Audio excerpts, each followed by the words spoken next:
నమశంకరాయ. వీక్షించే ప్రేక్షకుల్లో ఎంతోమంది సమస్యలతో బాధపడుతూ ఉంటుంటారు. అనుకున్న పని నెరవేరక ఇబ్బంది పడుతుంటుంటారు. పెళ్లి కాకుండా, ఉద్యోగం లభించకుండా, దాంపత్యం లేకుండా, సంతానం కలగకుండా, వ్యాపారంలో నష్టపోవడం, ఇలా అనేక రకాలైనటువంటి సమస్యలు. జాగ్రత్తగా వినండి. మనము గత జన్మలలో ఏమైనా దోషాలు ఉంటే అవి వ్యాధి రూపంలో మాత్రమే మనం బాధపడతాం.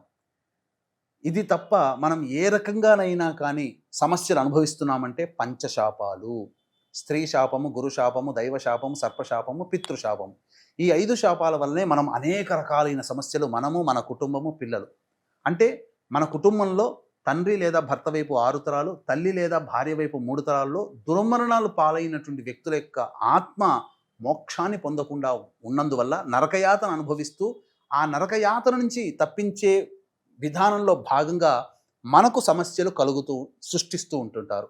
కాబట్టి వారసులుగా మనం ఈ యొక్క పంచశాప నివృత్తి కనుక చేసుకుంటే తప్పకుండా మనకు మంచి జరుగుతుంది. అనగా మరణించిన దుర్మరణం పాలైన వాళ్ళకి మోక్షం కలుగుతుంది. ఏ కుటుంబంలోనైతే ఇలా దుర్మరణాలు, లివర్ ఫెయిల్యూర్, కిడ్నీ ఫెయిల్యూర్, క్యాన్సర్తో చనిపోవడం, పిల్లిని చంపిన, స్త్రీ హత్య, గోహత్య, బ్రాహ్మణ హత్య, పామును చంపిన, కాలసర్పదోషంలో జన్మించిన, ఇంట్లోంచి వెళ్ళిపోవడం, లివర్ ఫెయిల్యూర్, కిడ్నీ ఫెయిల్యూర్, క్యాన్సర్తో చనిపోయిన, ఆడపిల్లలే సంతానంగా ఉన్న, ఇంటర్ క్యాస్ట్, ఇంటర్ రిలీజియన్ మ్యారేజ్లు జరిగిన, ఇవన్నీ కూడా ఈ పంచశాపాల కారణాల వల్లనే. ఇది గుర్తులుగా భావించుకొని ఈ పంచశాప నివృత్తికి మనం చేసుకోవాలి. దీనికి అద్భుతమైనటువంటి సమయము ఈ మాఘ శుక్ల ఏకాదశి.